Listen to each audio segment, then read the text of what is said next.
మిమ్మల్ని ఎట్టి పరిస్థితిలో ఊర్ల పంట తిరగనియా.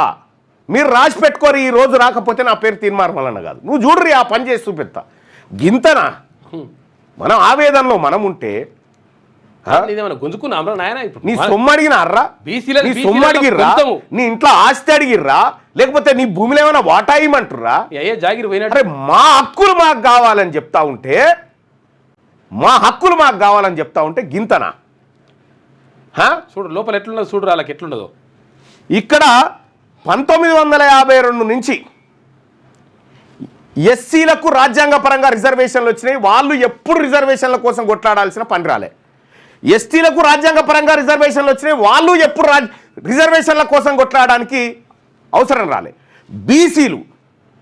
బీసీలు దశాబ్దాల నుంచి రిజర్వేషన్ల కోసం కొట్లాడుతూ ఉంటే నిన్న చదివిన కదా 25 పేజీలు పుంజాల శివశంకర్ గారు రాసింది. దశాబ్దాలుగా కొట్లాడుతూ ఉంటే ఈ రోజు కూడా రాణిస్తలేరు. ఇది రానియకపోగా ఎక్కడన్నా ఈడబ్ల్యూఎస్ కావాలి మాకు అని చెప్పి వీళ్ళు ఏదన్నా రోడ్ ఎక్కిరా, ఏదన్నా ధర్నా చేసిరా, ఇచ్చిపడేసారు. కానీ వాళ్ళకి 10% వచ్చింది. అందుకోసమే పొలిటికల్ పవర్ మన దగ్గర ఉండాలి. ఈ పొలిటికల్ పవర్ బీసీల దగ్గరికి పోవద్దని అచ్చగాడు బుచ్చగాడు అందరు చేస్తూ ఉంటారు. కుట్ర అందరు చేస్తూ ఉంటారు. ఇది ప్యూర్గా బీసీల ఉద్యమం, ప్యూర్గా బీసీ తల్లి పాలు దాగి పెరిగినటువంటి ఆ రక్తం పంచుకొని పుట్టిన బీసీల ఉద్యమం ఇది. ఇక వీళ్ళకు ఇంకొక ఆమె జొరదామని చూస్తుంది, ఓడి కిందికెళ్ళి వద్దామని చూస్తాడు, ఓడి మీదికెళ్ళి వద్దామని చూస్తాడు. బీసీలకు పుట్టినట్టు, ఈ బీసీలకు పుట్టినట్టుగా బంద్ చేయరి.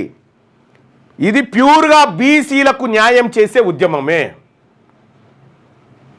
చూస్తాం మీరు ఇంకెన్ని పాలాభిషేకాలు చేసి ప్రజలను రెచ్చగొడతారో అది కూడా చూస్తాం. జరగాలి, జరిగితేనే తెలుస్తుంది మీకు. కన్లెర్ర చేస్తే మళ్ళా ఊర్ల పొంటి ఒక్కడు కూడా కనిపించడు, ఒక్కరిని కూడా కనిపించకుండా చేస్తాం. ఇంట్లో మమ్మల్ని అవమానించుకుంటూ పోతే.